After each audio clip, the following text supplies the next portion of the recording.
कि मैं क्या कर रहा था, पेड़ों को काट रहा था। कितना रो रहे थे बेचारे।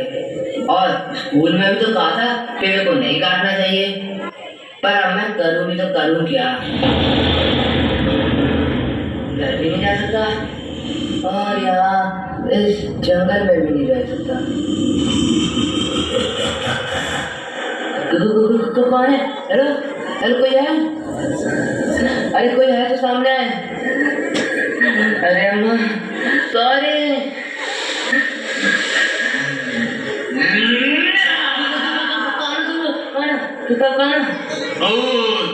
भूत हूँ मैं। फिर ये कौन है? ये मेरा प्रिय चेला कलिंगा। अच्छा, तो ऐसे होते हैं भूत? ऐसे होते हैं? अरे ऐसे होते हैं से क्या मतलब है तुम्हारा? अरे मेरा मतलब है जैसे तुम हो। कैसा हूँ मैं, कैसा हूँ? ठीक ही हो।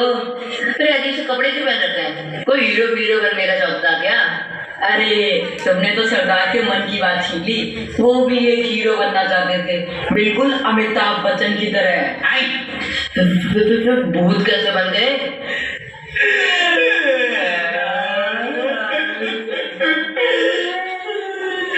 अरे ये बड़ी दुख वाली कहानी है। पता है इसमें थ्रिल है कि ड्रामा है? एक मिनट, कहीं ऐसा तो नहीं कि तू मुझे अपनी बातों में उलझा रहा है? अरे नहीं, कहाँ मैं कहाँ तुम बताओ। ठीक है। अरे क्या है कि मेरे जो माँ बाप थे वो बड़े ही अच्छे इंसान थे। वो मुझे पढ़ा लिखा कर एक बड़ा आदमी बनाना चाहते थे। बड़ा आदमी?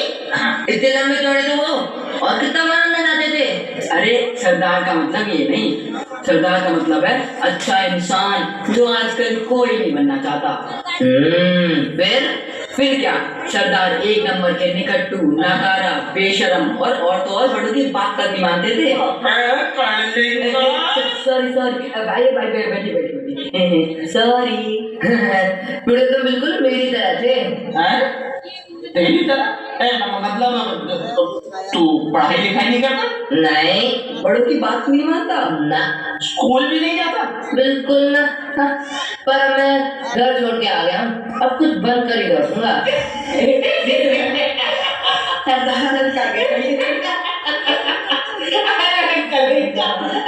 क्या कहता है?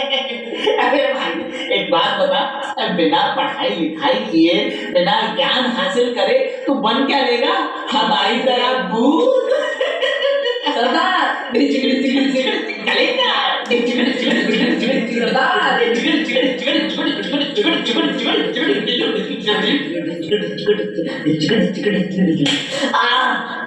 अबे तू क्यों नाच रहा है?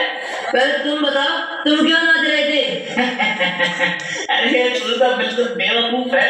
अबे इतना भी नहीं जानता, इस अंधेरी चांदनी रात में, इस घने जंगल में नरम गरम इंसानी खून, और हमें इंसानी खून पीने को मिलेगा।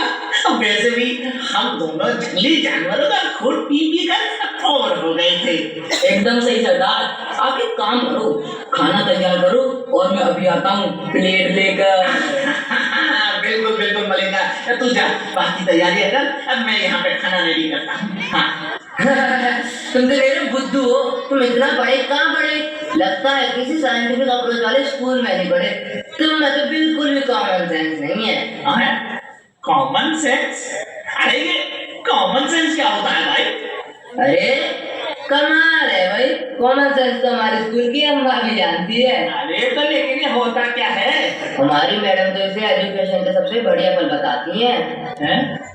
अरे हमारे गुरुओं ने तो हमें सिर्फ दो ही फलों के बारे में बताया था, एक श्रीफल और दूसरा काशी फल। अरे लगता है तुम किसी के प्रिय शिष्य नहीं रहे, तभी तो हमने तुम्हें बताया नहीं। अरे तो भाई तू ही बता दे। अब यही तो बात है, तुम्हें कॉमन सेंस होता तो तुम खुद जान लेते। Common sense? देख अब अगर तुमने मुझे सीधा नहीं बताया ना तो यही तेरा साखू पी जाऊंगा मैं। हाँ तो तुम इतनी सी बात नहीं समझ पाए?